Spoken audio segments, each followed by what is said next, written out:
billahi minasyaitonirrajim. Bismillahirrahmanirrahim. Rabbi shrah li sadri wa yassir li amri wahlul 'uqdatam min lisani yafqahu qawli. Rabbi zidni ilman warzuqni fahman. Assalamualaikum warahmatullahi wabarakatuh. Salam sejahtera bagi kita semua. Om Swastiastu, Namo Buddhaya, salam kebajikan. Selamat malam sahabat-sahabat sekalian. Kita berjumpa kembali di IG Live Self-Inquiry and Philosophy bersama saya Arif dan Bang Dame yang senantiasa memberikan pencerahan setiap acara ini berlangsung ya. Saya ucapkan juga terima kasih pada Bang Dame dan sahabat-sahabat sekalian yang menyempatkan waktunya untuk berdiskusi saat ini. Semoga bisa menjadi berkah dan manfaat untuk kita semua. Amin. Sekarang kita udah sampai episode ke-72 ya. Kalau teman-teman tertarik untuk menonton episode-episode sebelumnya, silakan di gambarku hilang? Hilang nggak?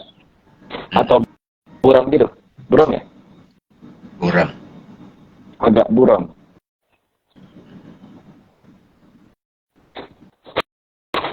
Kalau di aku nggak diulang. Mau diulang? Mau diulang ya? Oh, videonya hilang. Bentar. Kalau aku ganti pakai data, coba aja. gimana? Coba. Udah.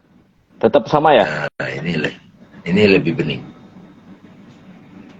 Oh gitu. Iya.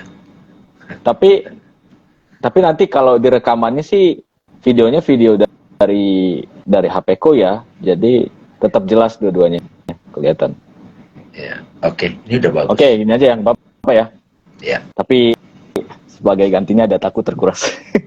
Oke, kita udah sampai episode ke-72. Kalau teman-teman tertarik menonton, bisa dicek ke IGTV akun Swaguru IG ya, atau ke kanal YouTube Swaguru. Di sana udah banyak re-upload IG Live Self-Inquiry ini, tapi baru sampai episode 60-an. 10 episode lagi sampai sekarang. Tapi bisa tonton di sana. Kalau mau versi lebih bagusnya lah ya.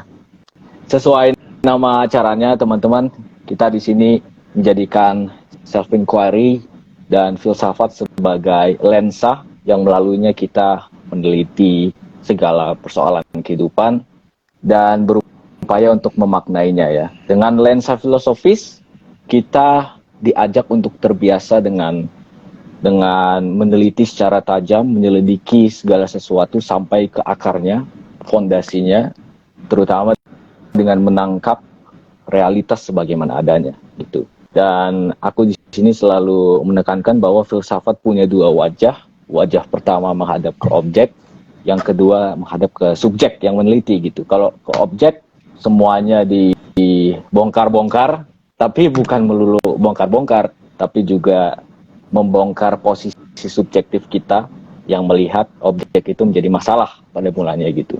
Ini penting banget soalnya seringkali cara kita merumuskan masalah, cara kita memandang masalah itu adalah masalah utamanya justru ya Bang Dame. Justru masalah utamanya adalah cara pandang kita sebenarnya, perspektif.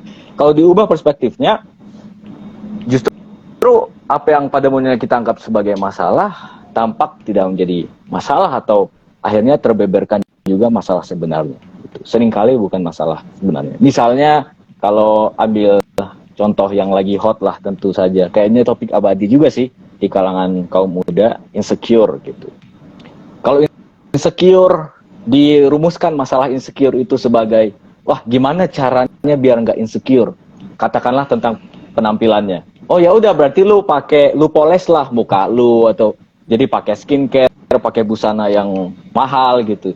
Jadi solusinya adalah untuk menjaga image gitu. Nah ini justru malah kita, sekalipun dia tampak sebagai solusi, sebenarnya dia sekedar sementara. Karena insecurity itu nggak disembuhkan gitu loh. Atau kalaupun kita nggak mau menganggapnya sebagai patologi, penyakit, setidaknya tidak diselesaikan itu. Apa insecurity? Cuma ada istilahnya symptomal healing gitu kan. Jadi gejalanya doang gitu. Tapi penyebab penyakitnya itu nggak apa penyebab penyakitnya. Akhirnya kita bertanya tentang apa itu insecurity, akhirnya berhubungan dengan topik yang pernah kita bahas juga, ya Bang Dame, tentang lian, tentang the big other gitu. Jadi bagaimana tatanan sosial masyarakat menatap kita, ya itu pada akhirnya insecure tentang itu. Nah, itulah filsafat ya. Lalu yang kedua self inquiry. Sebenarnya wajah kedua tadi filsafat itu yang menghadap ke subjek udah mulai mendekati self inquiry. Tapi self inquiry di sini lebih mendalam dalam arti bahwa oke, tadi insecure yang diteliti itu bukan yang diteliti itu ya subjeknya gitu. Jadi siapa yang insecure kalau pertanyaannya gitu. Kalau pertanyaan self inquiry, siapa yang insecure ini? Siapa yang bisa insecure? Dan pada saat aku mengatakan gua insecure, siapa aku ini? Aku bisa menyadari aku insecure. Itu kan berarti aku memisahkan diriku dulu dari insecurity itu setidaknya. Nah, ini nanti kita perdalam ya, kita perdalam tentang topik yang akan kita bahas adalah sang aku. Akhirnya ya, teman-teman sekalian, kita membahas satu kata yang udah sering disebutkan gitu di episode-episode sebelumnya, sang aku, subjek, kesadaran. Apa sih? Kita sering menggunakan istilah itu, kecuali subjek mungkin ya. Tapi gara-gara terlalu sering kita menganggap remeh. Apa sih sebenarnya sang aku gitu kan? Jadi seolah-olah episode-episode sebelumnya itu selalu berorientasi kepada sang aku, kepada subjek, tapi nggak kita hadapi secara langsung. Sekarang nih, akhirnya teman-teman, kita hadapi secara langsung nih tema ini, sang aku gitu. Kita bahas secara langsung. Tapi aku jadi teringat sebuah anekdot kalau misalnya kita berhadapan dengan suatu tema secara langsung ya. Jadi suatu hari ada seorang siswa yang kalau ditanya oleh gurunya tentang binatang, apa definisi binatang ini? Dia selalu jawab, oh binatang ini adalah binatang ini sama atau tidak seperti kuda gitu. Misalnya gini, kamu katakanlah Budi, si siswanya itu. Budi, coba jelaskan apa itu anjing. Oh, anjing adalah mamalia berkaki 4, seperti kuda gitu kan. Seperti kuda yang juga mamalia dan berkaki 4, bisa dipelihara dan seterusnya. Terus ditanya lagi, Budi, apa itu lumba-lumba? Oh, lumba-lumba adalah mamalia seperti kuda, tapi tidak seperti kuda, dia di laut gitu. Jadi selalu kuda direferensikan terus gitu Bang Dabe. Kuda. Padahal bukan kuda. Akhirnya si gurunya ini jengkel. Oke, ini pertanyaan terakhir untukmu Budi. Apa itu kuda? Mendengar pertanyaan itu, si Budi langsung gemeteran, ngompol di celana, nangis kabur. Karena nggak tahu jawabannya. jadi selama dia menjawab pertanyaan-pertanyaan lainnya itu selalu merujuk kepada kuda. Pas kudanya dihadapi langsung, nggak tahu. Jawabnya apa gitu. Nah, di episode sebelumnya kita bilang, oh ini subjek, ini sang aku, ini kesadaran. Apakah kita bisa pada akhirnya menjawab gitu kan? Tapi emang menjawab itu kan cenderung mengobjektifikasi ya. Jadi kalau ini sang aku jadi objek masalah, wajar aja sulit dibahas karena dia bukan objek gitu. Dia bukan objek, tapi sebagai kata, sebagai nama, dan juga untuk kenyamanan kita berkomunikasi sekarang, dia sebuah objek permasalahan gitu. Dia bukan objek masalah, dia yang meneliti masalah itu. Dia nggak bisa disebutkan, dia yang menyebutkan. Dia nggak bisa dilihat, dia yang melihat. Jadi gitu teman-teman. Nah, kenapa sang aku ini dibahas? Relevansinya selalu bisa kita sebutkan satu persatu banyak, tapi yang jelas adalah aku lihat akhir-akhir ini di kalangan kaum muda, atau mungkin juga bukan kaum muda saja, perhatian kepada diri, untuk mengenal diri itu semakin tinggi gitu ya. Semakin tinggi, terutama kalau kita lihat fenomena trendingnya MBTI dan tipologi lainnya gitu, zodiak gitu kan. Oh ini gua karakternya kayak gini, gua tipikal orang yang begini, begitu gitu. Apakah itu diri gue yang sejati? Tuh kan. Jadi anak-anak muda ini berupaya untuk dengan cepat mengetahui diri temannya atau dirinya sendiri, tapi mereka tidak meneliti apakah tipe-tipe personalitas tadi, kepribadian tadi itu adalah diri sejati mereka atau tidak gitu kan. Kita sudah pernah bahas tentang ego, itu pun image, itu pun person. Persona dalam bahasa Latin artinya topeng. Kok bisa-bisanya kita menganggapnya diri sejati gitu, personalitas pribadi gitu kan. Oh ini diri gue tipikal, itu tuh kata-kata awalnya biasanya teman-teman. Aku beberapa minggu yang lalu Bang Dame, kita bertemu dengan sahabat yang sekarang dia udah di Australia, Tarek namanya. Aku sempat ngobrol gitu dengan dia dan sahabat-sahabat lain. Kita berbicara tentang sang aku juga gitu. Ternyata emang sangat sulit dimengerti gitu sang aku ini. Seolah-olah di Swaguru kita udah terbiasa membahasnya sebagai background dari segala sesuatu, tapi pas dijelaskan orang juga sulit menyadarinya. Bener-bener kayak kata Sherlock ya, yang Sherlock Holmes, yang paling jelas itulah yang paling mengelabui. Jadi kayak kaca yang transparan gitu kan, dia yang paling jelas seharusnya, tapi kita nggak bisa melihatnya karena dia transparan gitu. Oke Bang Dame, kayaknya itu aja. Oh ya, mungkin yang penting lagi juga ya, dari Syed Hussein Nasar kan memformulasikan ada 4 pertanyaan abadi ya untuk manusia ya. Di dalam The Garden of Truth, beliau di dalam babnya sudah yang pertama, bab pertama itu judulnya What It Means to Be Human. Apa artinya menjadi manusia? Beliau menyebutkan 4 pertanyaan abadi. Yang pertama, dari mana kita berasal? Di sini kita ngapain? Terus nanti kita akan kemana? Itu yang ketiga. Dan yang keempat, yang dirujuk sebagai kita dari tadi itu siapa? Gitu. Who am I? Nah, kita menjawab, berupaya untuk menyelidiki pertanyaan yang keempat ini. Oke, waktu dan tempatnya dipersilahkan, Bang Dame. Terima kasih. Bismillahirrahmanirrahim. Dengan nama Allah yang Maha Pengasih dan Maha Penyayang. Assalamualaikum warahmatullahi wabarakatuh. Waalaikumsalam. Alhamdulillah, puji syukur kita haturkan kehadirat Allah malam ini bisa bersama-sama IG Live di IG Live Swaguru. Kita membahas tentang tema yang sangat esensial, abadi, perennial, relevan, dan sangat penting. Hormat kita pada dalam kehidupan kita, khususnya Nabi Muhammad SAW.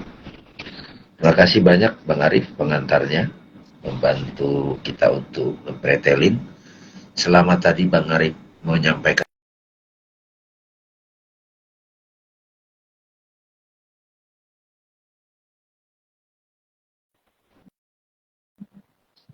Bang Arif masih jelas suara saya? Jelas. Aku gimana? Oke. Ya, oke, ya jelas. Jadi sang aku gitu.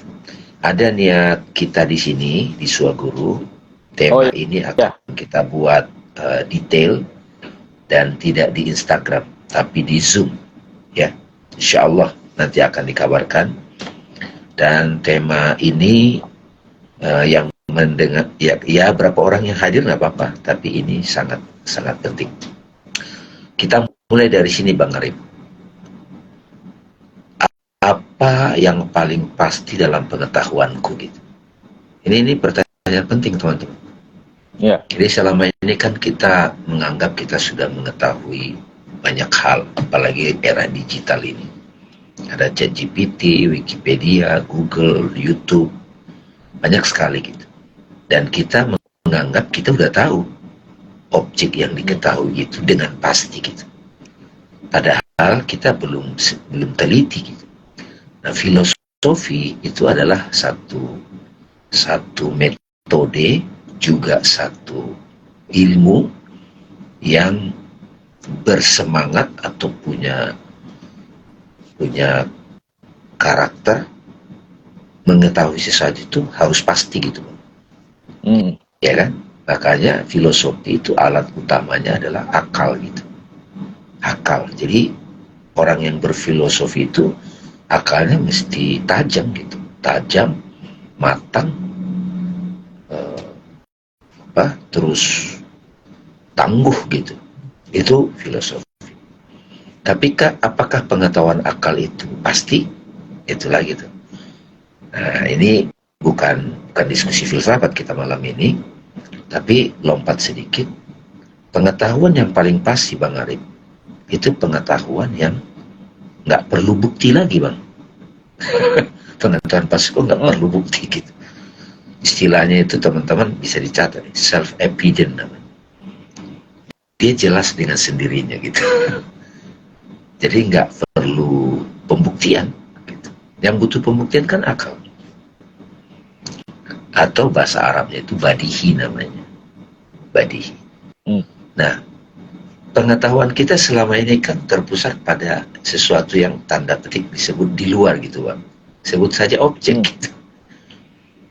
Ya, saya tahu psikolog misalnya, atau surat berkelakuan baik gitu Bang Adip. Itu jadi syarat masuk kerja dulu itu. Osho itu agak nyeleneh. Osho ada satu guru di India udah meninggal. Ngapain?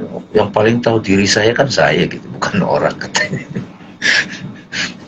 Jadi yang paling tahu diri saya gitu. Jadi sahabat sekalian, pengetahuan yang paling pasti dari semua pengetahuan itu pengetahuan tentang aku gitu. Pengetahuan tentang Tuhan itu masih debatable teman-teman. Referensinya apa? Definisi kah? Dalil. Itu berdalil gitu. Jadi Tuhan yang diketahui banyak orang selama ini adalah konsep itu. Masih definisi, masih berubah dan pasti berubah. Kalau kita mau yang dibahas itu Tuhan. Sekarang kita nggak usah bahas itu dulu, nggak usah bahas yang lain-lain. Kita nggak usah memberi perhatian pada yang lain dulu nih. Pada apa sekarang? Nah aku gitu. Sang aku. Karena bagaimana mungkin kita bisa memastikan pengetahuan kita tentang surga, neraka, apa, galaksi gitu kan, itu kan pakai teropong gitu. Bumi bulat itu, bumi datar itu kan jadi diperdebatkan. Jadi kita tidak menolak pengetahuan dari indera, dari alat gitu, dari instrumen rasional nggak kita tolak. Tapi kalau kita lagi sakit, lagi galau, pengetahuan kita kan ada keterlibatan emosi itu jadinya. Orang lagi mabuk gimana gitu. Jadi sudah ada intervensi atau keterlibatan individuality, subjek individuality Bang. Jadi bukan the subject ya. Jadi kita sebut subjek itu selama ini orang itu subjek yang disebut individuality. Jadi bukan the subjek gitu. Nah, yang kalau kita sebut di sini sang aku itu maksudnya the subjek. Jadi catatan pertama teman-teman, bagaimana saya apa pengetahuan yang paling pasti yang nggak saya ragu lagi. Nah, kalau Rene Descartes kan bilang semua dia ragukan, agama dia ragukan, Tuhan dia ragukan. Satu yang nggak diragukan Bang Arif, apa? Keraguan gitu. Ya kan? Ya enggak? Jadi aku ragu, itu saya tidak ragu. Gitu. Hanya keraguanku itu, ya keraguan itu sangat nyata gitu saat dia ragu. Tapi disitulah ada yang makanya sebagian menganggap René Descartes setengah jalan. Tapi sebetulnya dia nggak setengah jalan kalau menurut saya gitu teman-teman. Dia nyampe kepada sebelum ada keraguan. Ya. Apa itu sebelum ada keraguan? Ya bisa didefinisikan kan? Terdiam sudah. Ya. Apa namanya itu? Atau kalau di Vedanta Bang Arif, kalau saya mati, aku mati. Kalau kematian terjadi, apakah aku masih ada gitu? Itu kan kita harus tahu dengan pasti. Selama kita tidak ada kepastian tentang itu, pasti takut mati. Atau dibahas lagi kematian itu apa gitu. Makanya teman-teman mulai dari situ. Jadi itulah filosofi. Nggak mau take for granted gitu. Nggak mau menerima begitu saja. Kita hormat apa yang disampaikan peneliti atau otoritas guru gitu dari teks suci, kita hormat. Tapi selama kita masih katanya gitu, menurut ini gitu. Tapi anehnya di dalam tradisi ilmiah Bang, itu harus jadi syarat, referensi gitu. Iya. Ya kan? catatan kaki gitu. Itu makanya ya udah begitu sistem mereka. Makanya misalnya Nabi Muhammad, Bang Arif, saya mengetahui melalui apa? Ya wahyu. Wahyu itu bukan datang dari luar ya, bukan. Wahyu bahasa Arabnya bagus, bahasa Arab Inggrisnya bagus, revelation. Ya. Yeah. Tersingkap. Jadi pengetahuan yang paling pasti apa? Revelation. Makanya di dalam teks suci ini, nyebrang lagi kita ke teks suci. Alif, Lam, Mim. Alif, Lam, Mim.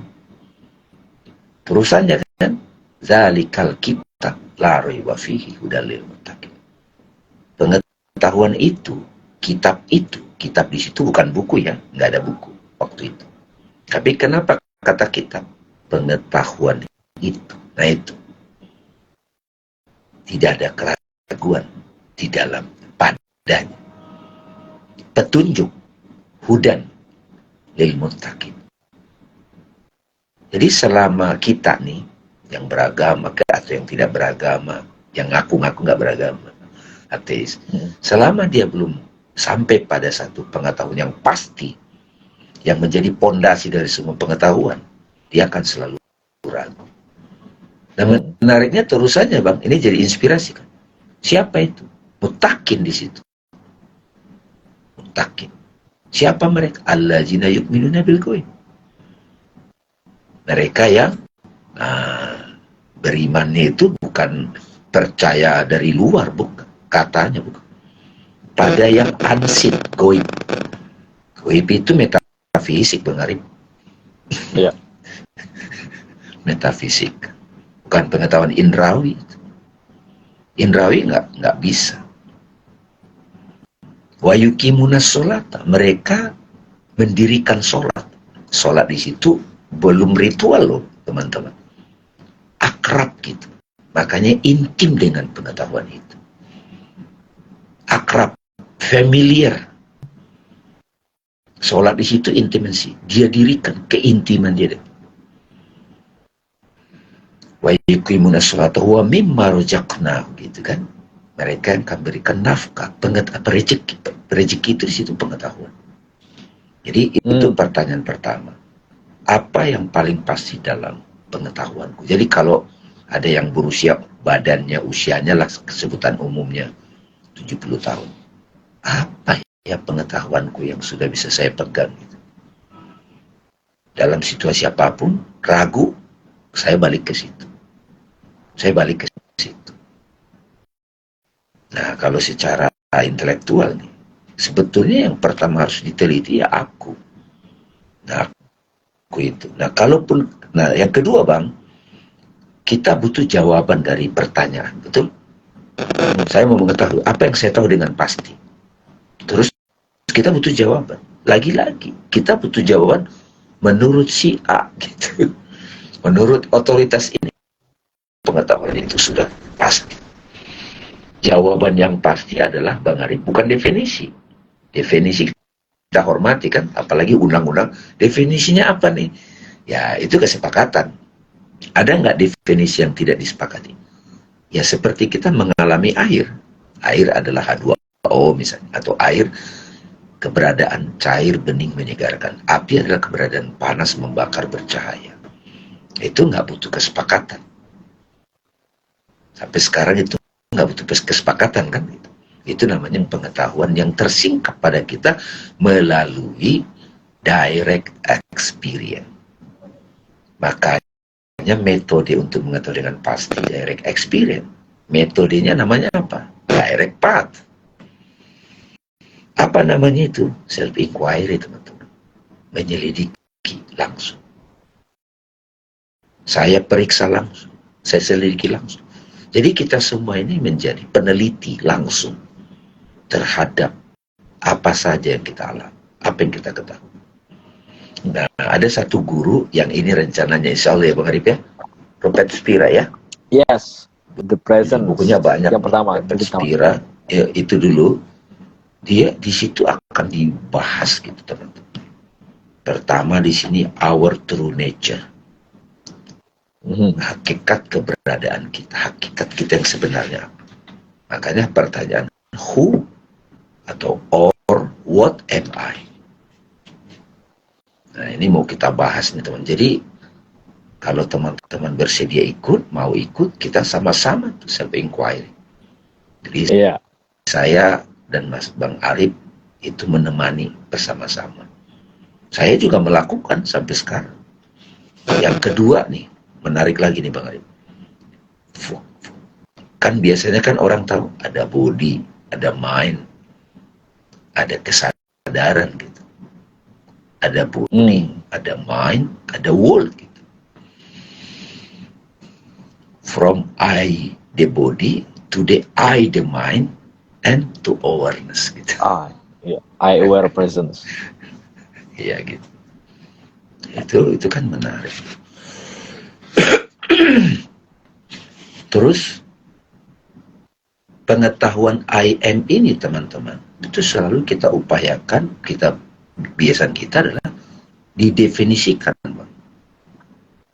Misalnya aku adalah sosok pemarah, pemberani. Itu saya coba deskripsikan. Itu kan sebuah deskripsi in your mind. Itu tidak permanen, itu berubah. Saya adalah orang, nah dia cerita, saya dulu itu memori definisi.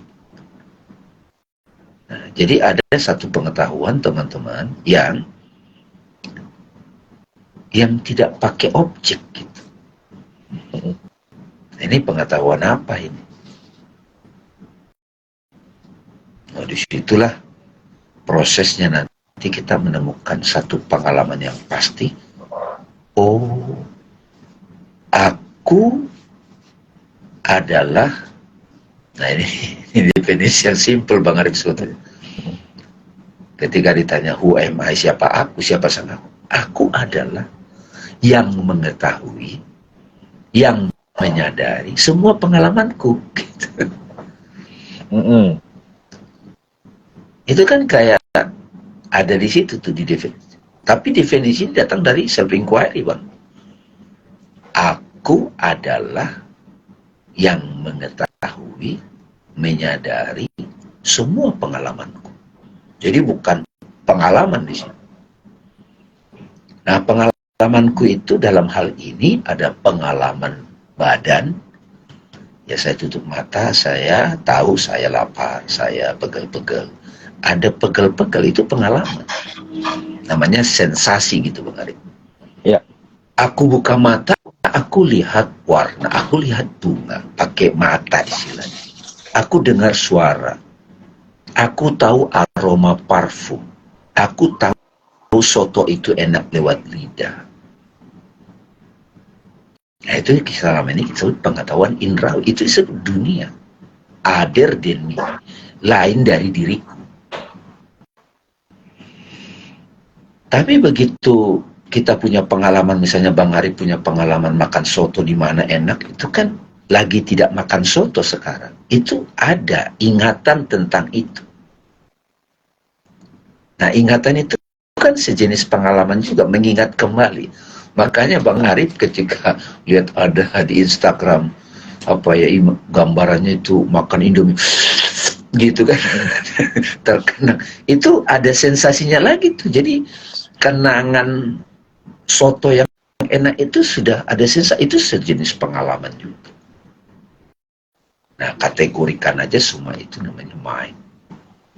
Ada pemikiran, thoughts, ada perasaan, ada emosi. Emosi itu banyak, benci, dendam, takut, khawatir. Itu semua pengalamanku. Jadi aku adalah yang menyadari, yang mengetahui semua pengalamanku. Pengalamanku dalam hal ini adalah yang berkaitan dengan dunia, yang melihat, mendengar, ya kan?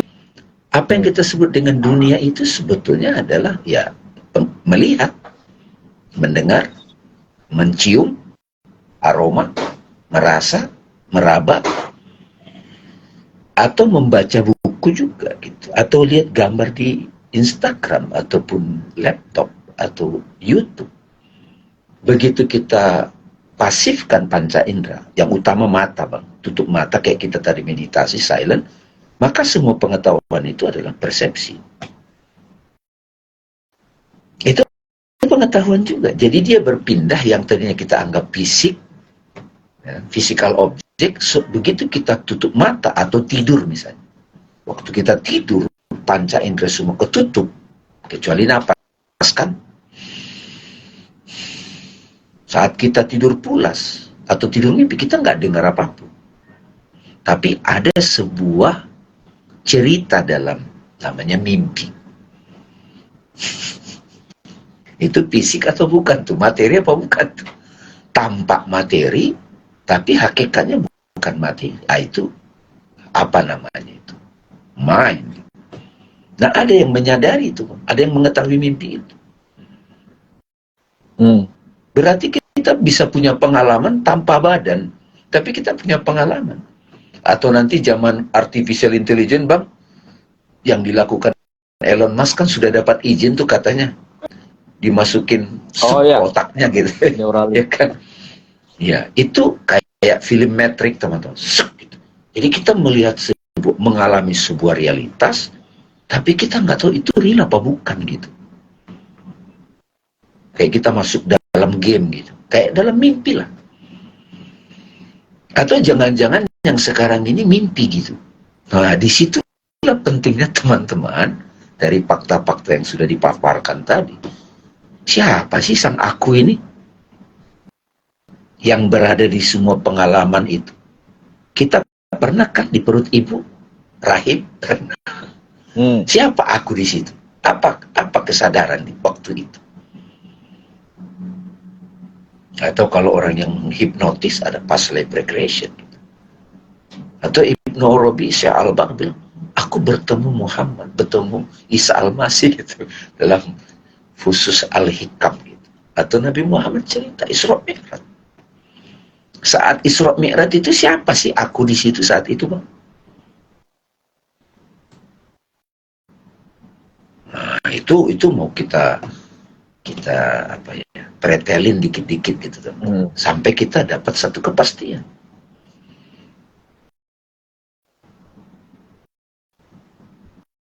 Ini bincang-bincang kira-kira begitu nanti ini kita. Jadi sahabat-sahabat di sini juga nanti kita akan bahas, ya, apakah aku itu mengalami kematian atau kelahiran?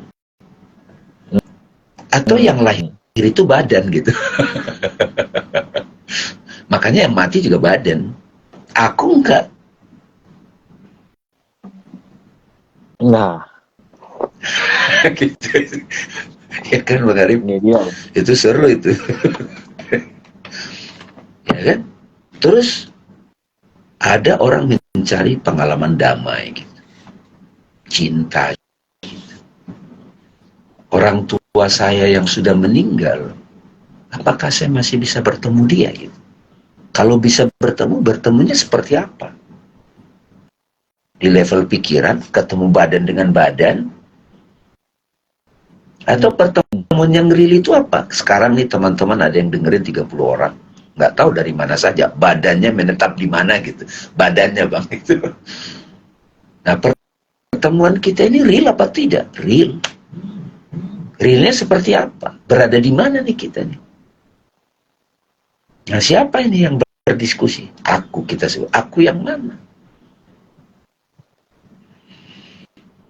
Nah, kebingungan seperti ini, Bang Arin, itu adalah kebingungan yang mengasihkan sebetulnya. Iya. Iya. Gimana, Bang? Kira-kira itu dulu deh. Jadi, jangan teman-teman merasa puas pengetahuan definisi. Itu salah satu pengetahuan namanya. Aku tahu, ya definisi namanya. Kalau filosof, misalnya Aristoteles, apa itu manusia? Hewan natik gitu, hewan yang berpikir. Jadi jenisnya manusia itu hewan, manusia. Diferensiasinya adalah berpikir gitu. Ya.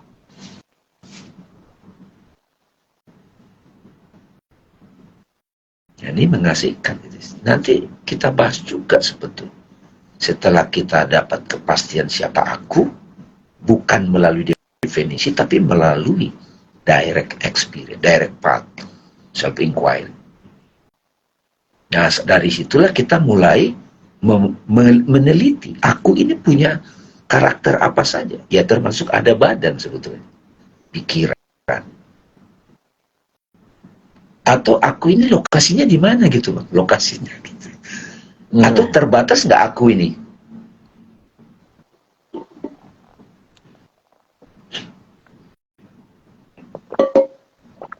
Nah, kita intip lagi kata-kata dari hadis para sufi mempopulerkan, man arafa nafsahu faqad arafa. Siapa yang kenal dirinya, sungguh dia kenal Tuhan. Jadi kenapa pengetahuan diri tiba-tiba konklusinya pengetahuan Tuhan?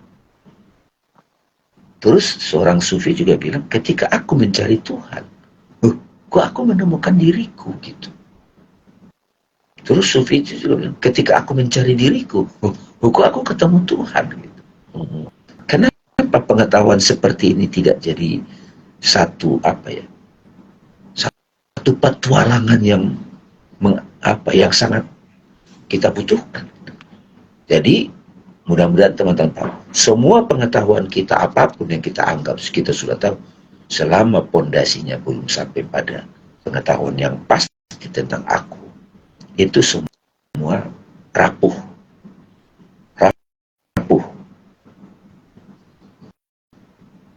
Nah, ini saya pernah diskusi sama Bang Arif ya teman-teman, ya, sama Aulia juga, dan dengan teman-teman. Dia bilang ada pengetahuan yang sangat berharga dalam kehidupan kita. Gak ada yang lebih berharga dari itu. Apa itu? I am. Aku. Jadi kita gagal sebagai manusia kalau kita mau pakai istilah kalau kita nggak sampai pada pengetahuan itu. Pengetahuan yang dimaksud apa? Bukan based on definition. Bukan mengandalkan dari guru. Bukan mengandalkan dari buku. Itu salah satu referensi. Tapi aku melakukan penelitian sendiri. Jadi ini semacam pengantar nih teman-teman. Di tektokan nih Bang Arif ya. Jadi kalau di IG Live ini, ya teman-teman kan bisa sambil nyetir kayaknya apa gitu ya. Tapi ini kita upload juga di YouTube. Dan niatnya kita akan bahas nih. Mau ini disebut kayak book sharing ataupun meditasi, silakan itu. Tapi intinya teman-teman yang interest, berminat, mari sama-sama kita bedah itu. Dan nanti kita kaitkan juga, di agama ngomongnya begini, di Al-Quran ngomongnya begini. Kitab suci lain begini. Kira-kira gitu Bang. Jadi semacam kasih thriller lah, inspirasi. Menarik kan? Iya, betul. Menarik banget. Aku semangat nih yang gini-gini. Yang mau tanya silakan tulis di kolom komentar ya, nanti ya. Tapi tadi mengenai ini kita akan adakan di Zoom teman-teman. Jadi semacam kelas, ya boleh dibilang kajian, kita bersama-sama saling membaca bukunya gitu. Ya karena tadi ini self inquiry, maka teman-teman yang bergabung juga bisa nanti beri kesempatan untuk sharing juga apa yang didapat gitu pembacaannya. Kalau aku sih nanti ya, aku bayangkan aku akan nulis esai setiap babnya gitu kan. Kalau Bang Damai sudah otomatis juga gitu. Jadi mengulas setiap bab buku tersebut. Presence judulnya teman-teman, volume pertama dari Rupert Spira dengan subtajuk The Art of Peace and Happiness gitu. Nah, peace and happiness ini menarik nih karena di dalam salah satu babnya itu ada yang ini subbab ya, di dalam The Origin of the Separate Self. Peace and happiness are not states of the body or mind. Nah itu judul subbabnya tuh.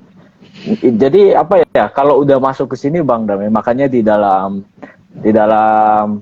caption yang aku tulis itu untuk invitation ini kan, kita meredefinisi lah, sebut begitu ya. Pada level pemahaman dulu, Jadi kebahagiaan itu bukan yang bayangannya surga, senang-senang, euforia, bukan gitu lagi. Damai juga bukan gak ada perang gitu, bukan. Karena tadi nih, persis kata Rupert Spira, itu bukan keadaan, bukan states gitu loh. Bukan sesuatu yang berada di dalam body, di dalam mind. Kita kan selalu mikir gitu kan, oh bahagia, kalau nggak bahagia ya lawannya menderita gitu. Sementara justru kalau kita udah mulai lebih dalam lagi Seven Quarin-nya, damai dan happiness itu identik dengan diri sejati sang aku. Jadi dia damai bahkan ketika kita bergejolak, damai juga ada di situ sebagai background-nya. Gitu teman-teman. Sebagai background-nya. Kebahagiaan juga terjadi pada saat lu marah, pada saat lu baper. Kebahagiaan juga yang merasakan gitu. Jadi kebahagiaan ini subjek sebenarnya. Cuman di apa ya?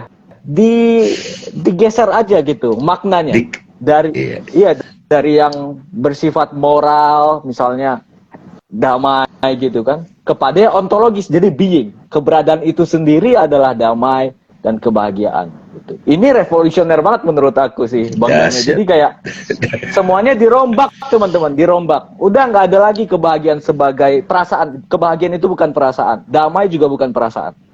Damai adalah diri lo. Jadi mau lu ngerasa apa, lu damai sebenarnya sebagai sang aku tadi dengan A besar gitu.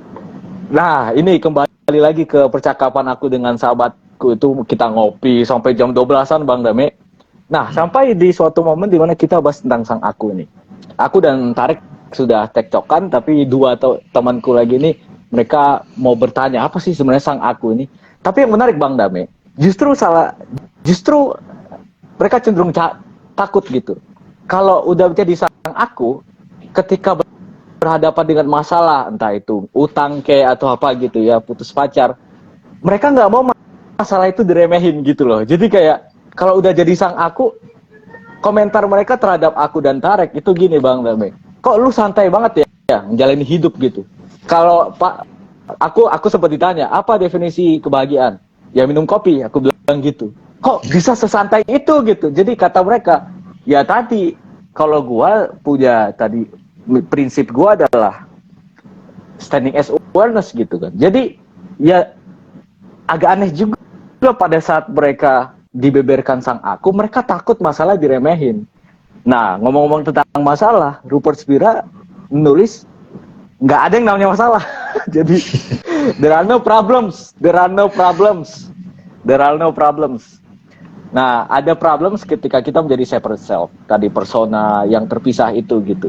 Tapi pada saat dibilang gak ada masalah, oh berarti ngeremehin dong. Nah, ini belum paham berarti.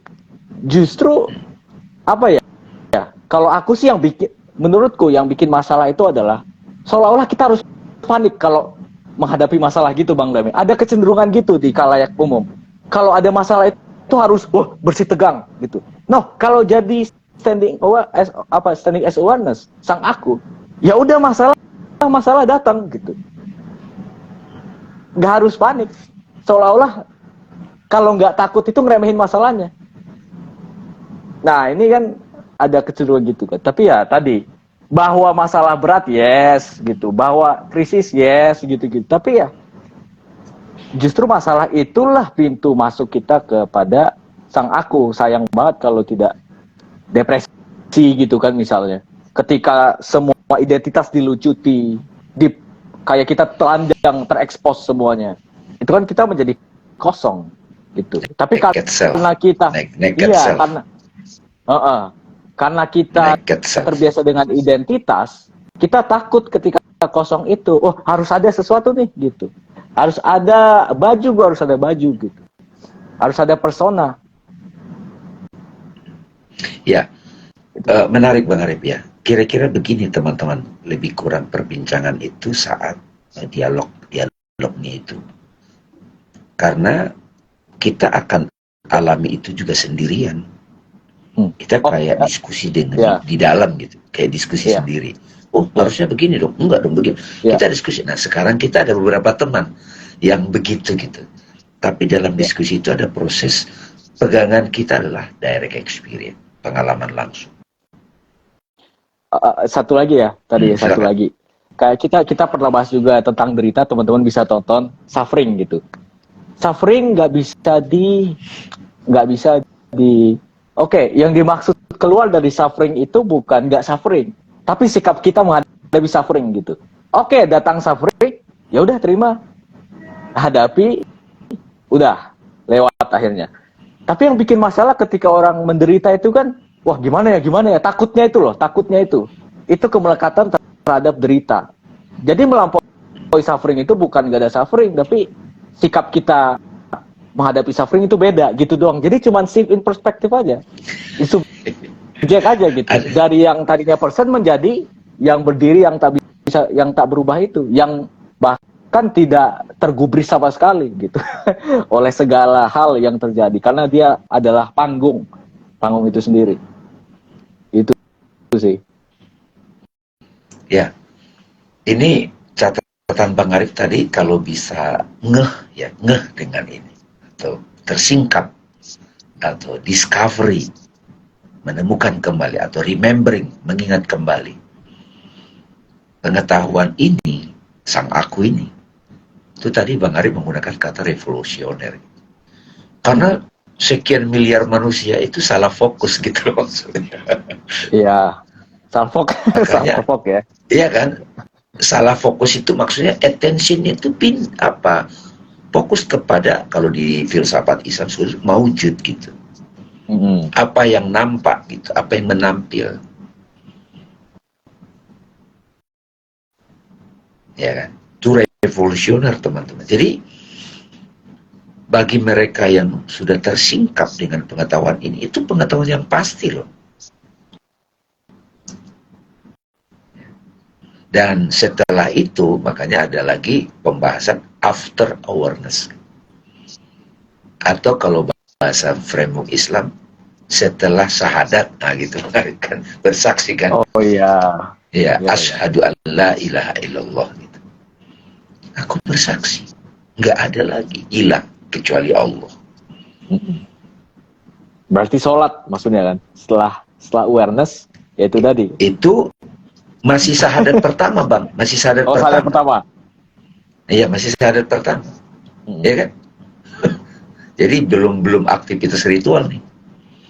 Aku bersaksi tidak ada Tuhan selain Allah.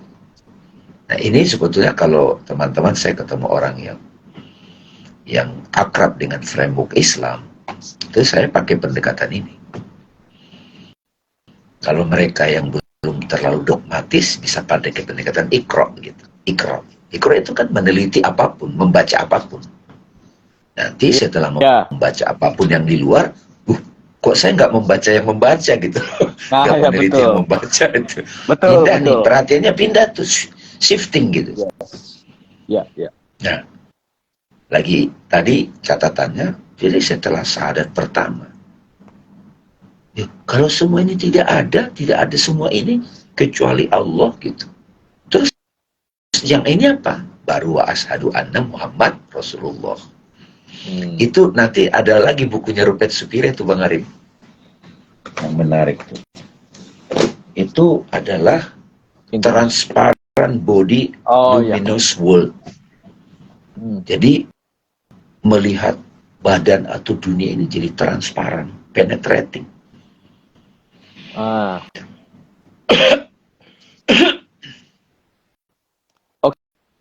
Ini ada pertanyaan dari Mita Hanifah. Bang Dame, bagaimana dengan Islam Blueprint? Di mana setiap manusia punya karakter bawaan yang khas? Itu persona atau gimana? Wah, ini tagline-nya soal guru nih. Ini makasih nih teman-teman. Sebetulnya penjelasan blueprint ataupun cetak biru ya, atau kalau ada istilah ide-ide Plato gitu ya, atau maket gitu kan, orang kalau mau bangun gedung ada maketnya dulu kan. Hidup kita ini kan sudah langsung ke fisik nih, aktivitas fisik, material. Sebetulnya sebelum ada ekspresi fisik ini, ada blueprint dulu, tidak fisik, sebut saja begitu. Kalau kita turunkan, ada di level mental atau di level goibnya gitu, di mind gitu. Atau kalau kita beranjak dari bertitik tolak dari realitas body fisik, ada sidik jari gitu Pak. Sidik jari kan beda. Itu bahkan dijadikan patokan dalam interaksi kita di dunia fisik. Nah, kalau kita mau bawa dulu ke sang aku Mbak, itu tidak ada istilah blueprint Mbak. Ya. Sebelum ada segala sesuatu. Ya. Itu nanti pembahasan blueprint setelah menyadari sang aku yang kosong, yang murni, pure, baru ini yang nampak semuanya apa? Oh, ada blueprintnya gitu kira-kira. Nah, Ibnu Arabi suka nyebut itu a'yan sabitoh. Bang Arif, a'yan sabitoh. Jadi ibarat nonton di bioskop teman-teman, kita kan ngeliat layar tuh, ngadep layar. Yang kita lihat itu bukan yang asli kan? Yang ada itu sebenarnya di belakang ada filmnya diputar gitu. Itu kira-kira blueprint. Kita nggak bisa ubah yang di layar itu, kita mesti ke sana dulu. Nah, yang ubah siapa? Kepada sang aku juga, sebab dari sebelum adanya ekspresi. Ini perlu diulang-ulang, Mbak Mita. Ya, perlu diulang-ulang. Jadi, saya juga sering menggunakan kata authenticity ketika orang itu masih melihat semua itu keperbedaan dulu. Satu A, isi A, si B, si C itu beda-beda gitu, unik, otentik, unik gitu. Itu memang ada juga. Tapi kalau pembahasan sang aku itu sebelum ada semua yang blueprint, Mbak, kertas kosong gitu. Nah, ini kita mundur lagi nih, Mbak, kalau kita bicara mundur. Sebelum ada blueprint, apa yang ada duluan? Ini bukan dalam konteks time ya. Iya. Makanya self inquiry itu langsung, Bang. Self inquiry itu langsung kita teliti ke diri kita. Kalau di Jawa, Bang Arif, itu ada satu tokoh yang mempraktekkan self inquiry ini. Namanya, kalau menurut saya ya teman-teman, Ki Ageng Suryo Mentaram. Itu sampai beliau dijuluki Platonya Indonesia. Platonya Jawa gitu. Di Belanda ada tulisan itu, ada bukunya kok. Ma'rifat Jawa namanya. Dia anak turunan sultan, tapi dia nggak puas di situ karena terlalu banyak tata krama, pura-pura. Dia capek, udah dia jadi tukang. Dia meneliti dirinya. Dari mana ya kesedihan, ketakutan, kekhawatiran. Dia teliti rasa-rasa dirinya gitu. Dan beliau itu, menurut yang saya ketahui referensinya, beliau juga gurunya Bung Karno gitu. Oke, Bang mau tanya, jika masa lalu adalah image hayal dan masa sekarang adalah akhirat, masa depan apa Bang? Maaf bila keluar topik.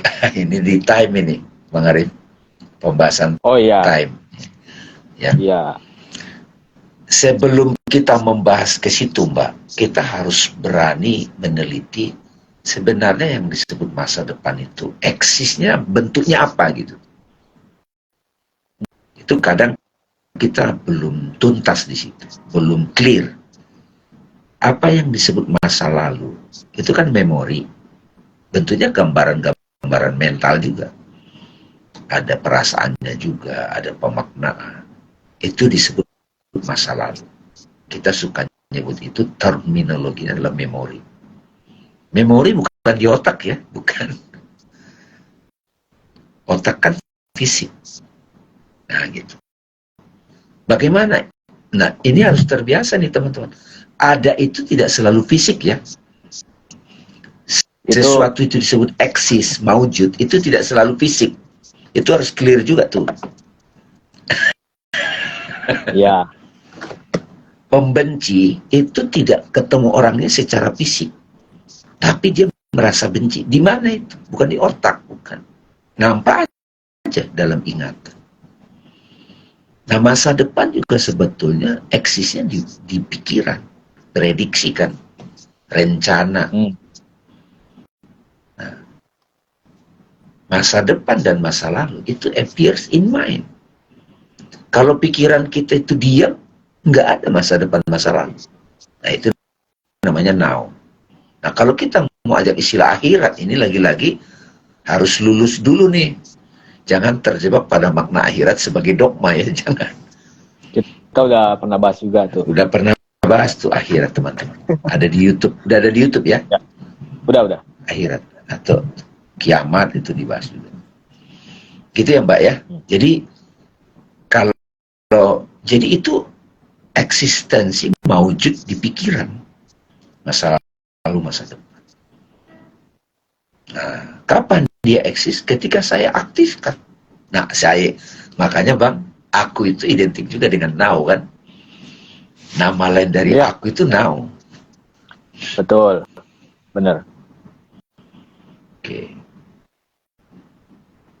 Apakah para sufi itu mengenal dirinya sebatas jiwa? Para sufi juga memaparkan derajat-derajat jiwa, teman-teman. Jadi jiwa yang dimaksud di sini adalah modulasi jiwa. Modulasi aku itu kan ada karakter-karakternya. Tapi sebelum ada modulasi itu kayak do, re, mi, fa, sol, la, si, do kan? Kalau dimulai dari re namanya apa Bang? Re, mi, fa, sol, la, si, do, re. Kalau mulai dari mi, nah itu. Aku itu nanti kalau kita perhatiin gitu juga. Nah muncullah formulasi namanya jiwa. Ekspresi jiwa, karakternya begini, sifatnya begini gitu. Tapi sebelum ada sifat-sifat itu kita sampai dulu kepada aku itu. Ini ada lagi nih Bang. Terkait guru mursyid Bang. Hakikat dari guru mursyid itu apa? Dan apa yang sering berbicara dalam diri kita itu bisa dikatakan guru mursyid. Nah, ini pembahasan di tasawuf nih Mas. Kalau di self inquiry kita lebih fokus kepada pengalaman langsung tentang diri kita. Ya. Makanya memang teman-teman self inquiry ini memang di satu sisi bukan untuk semua orang gitu. Benar nggak Bang Arif? Jadi kebanyakan orang memang masih butuh perantara. Itu juga oke. Tapi kalau mereka punya keberanian ataupun kejujuran, kerendahan hati untuk meneliti diri, itu self inquiry. Nah, guru mursyid kan masih ada dualitas tuh teman-teman. Ada guru, ada mursyid, ada. Di present itu ada juga pembahasan guru kan Bang? Iya. Itu terakhir. Di bagian terakhir. Di bagian terakhir itu ada pembahasan itu teman-teman. Kita akan bicara tentang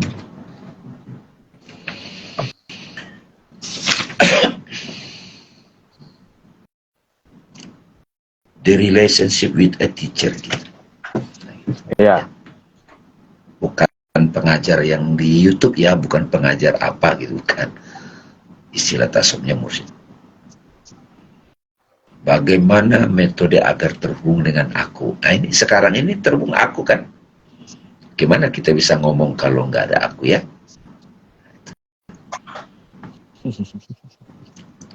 Silakan teman-teman kalau nanti pas kita posting undangannya kita bisa bersama-sama bergabung ya. Ya. Saya kira cukup dulu Bang Arif. Oke. Sorry. Ini agak lambat nih. Jaringannya bermasalah tadi. Cek aman ya suaraku ya. Oke, sahabat-sahabat kalian, ini tidak terasa ya, sudah sekitar 1 jam lah kita bicara tentang sang aku. Jadi emang kita berniat IG Live ini sebagai pengantar untuk tadi mengumumkan bahwa ada Zoom baru ya. Zoom itu yang berminat silakan join dan bisa dibeli atau di-download terserah lah bukunya gitu ya, Presence, biar tahu ini apa yang sedang dibaca gitu. Tapi sih niatnya nanti aku dan Bang Dame kita ya cuma mungkin yang menstimulus aja untuk ngobrol gitu kan. Nanti aku mengulas juga, Bang Dame mengulas. Kita sebenarnya kita semua nanti diskusi gitu tentang buku ini. Karena keren banget sih menurutku. Terutama kalau kita rutin self inquiry setiap seminggu sekali kan keren, luar biasa. Soalnya Ya itu bener banget kata Saitu Nasr ya. Itu pertanyaan abadi. Seringkali yang kita rujuk sebagai diri itu teman-teman masih person tadi, persona, ego gitu kan. Bahwa harus ada bentuknya gitu. Tadi menyebutkan blueprint. Di Swaguru tagline-nya authenticity.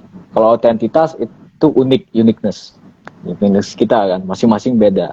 Tapi kalau ini kita pernah ngobrol juga ya.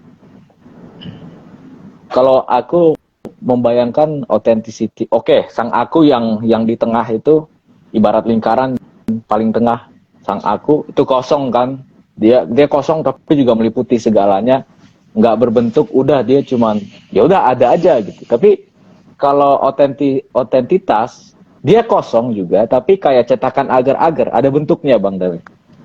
Dia kosong, jadi sebuah posisi subjek yang individual juga, unik, tapi dia berbentuk gitu. Berbentuknya ini ada formnya. Formnya berarti, misalnya aku gitaris, terus ada sahabatku misalnya Stanley, kita sama-sama gitaris, tapi beda aja gitu kan, beda cara mainnya, terus sentuhannya, tone-nya gitu, kalau bahasa musisi ya, tone-nya beda gitu.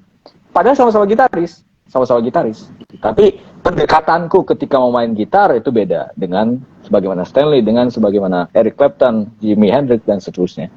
Jadi otentitas itu bukan pada level kualitas yang menampilnya, tapi cara dia mendekati, cara dia membawakan, cara dia modenya yang berubah. Jadi modulasi itu emang kalau Rupert Spira nyebutnya separation, the separate self itu adalah aktivitas gitu. Ketika sang aku itu aktif, dia mau nggak mau memang harus terbatas, harus mengenakan busana gitu. Ada formnya. Nah, itu otentik. Nah, lebih luar lagi person. Ya itulah image gitu, pencitraan di media sosial gitu kan. Kalau dalam psikoanalisis itulah yang disebut ego. Jadi ego itu sebenarnya dari luar, teman-teman. Itu bukan di dalam ego itu. Ya kalau kita masih menggunakan distingsi luar dalam ya, gitu. Jadi ini menurutku ya bisa apa ya? Bisa membuat kita lebih teliti lagi, terutama ketika dihadapi oleh masalah, kita langsung bertanya, ini siapa nih yang menghadapi masalah? Gitu. Dalam mode apa aku menghadapi masalah itu lebih penting. Tadi Bang Dame menyebutkan, itulah sikap filosofis ya, dan self-inquiry juga begitu. Nggak terburu-buru, aku sekarang lagi menghayati itu juga sih Bang Dame. Nggak terburu-buru menuai jawaban gitu, karena padahal bukan jawabannya yang penting itu kita yang terbiasa berfilsafat, ngobrol-ngobrol ya deep talk begini, justru dapat pertanyaan yang sebutlah tepat gitu, yang cocok banget, itu udah seneng sendiri gitu. Kalau aku ya dengan sepupu gitu, pokoknya Swaguru masa-masa awal lah gitu, Bang Dame yang ngajar juga, kita kalau ditanya misalnya tentang tadi, siapa sebenarnya aku ini? Kita nggak menjawab, gitu. Kita merenungkan aja. Jadi istilahnya pertanyaan retoris, pertanyaan yang dilontarkan, harapannya memang nggak usah dijawab gitu. Nah, sering-seringlah kayak begitu teman-teman. Jadi pada saat bertanya, itu jangan langsung, oh ya begini, enggak gitu. Soalnya itu juga yang menurutku sangat disayangkan ya, ketika aku ngobrol filosofis gitu dengan teman-temanku, meskipun aku juga takjub dengan mereka, observasi mereka gitu ya, terhadap budaya populer anak muda zaman sekarang. Misalnya aku pernah tuh berceletuk gini, apa itu Tuhan? Kita harus mendefinisikan, bukan mendefinisikan sih, buanglah konsep Tuhan yang saat ini kita pegang gitulah. Kita teliti lebih lanjut konsep Tuhan itu sebenarnya apa. Terus langsung dijawab, apa itu Tuhan gitu. Jawabannya apa? Jadi seolah-olah langsung minta jawaban gitu. Kalau aku berharap itu hayati dulu tuh pertanyaan gitu. Maksudnya seneng-seneng dulu deh sama pertanyaan itu gitu. Apa itu Tuhan? Kalau filosof Dia udah seneng dengan mengajukan pertanyaan itu aja, teman-teman. Nah, itu yang menurutku juga sebuah ekspresi kerendahan hati juga gitu. Jadi kita nggak terburu-buru, tergesa-gesa memperoleh jawaban. Itu aja. Kalau mau jawaban, ini aja. Kalau mau jawaban, ya tanya ChatGPT. Itu pasti dapat. Kalau mau pertanyaan, baru tanya guru. Oke, terima kasih Bang Damai, terima kasih sahabat-sahabat sekalian. Terima kasih sudah menemani kita berdiskusi, ngolor ngidul kemana-mana, tapi tetap saja selalu, insya Allah ada yang didapat, bermanfaat dan juga berkah untuk kita semua. Terima kasih Bang Damai, aku sebagai host Arif. Teman-teman, terima kasih Bang Arif. Mohon maaf atas kekurangannya. Waalaikumsalam. Sampai jumpa di Zoom ya.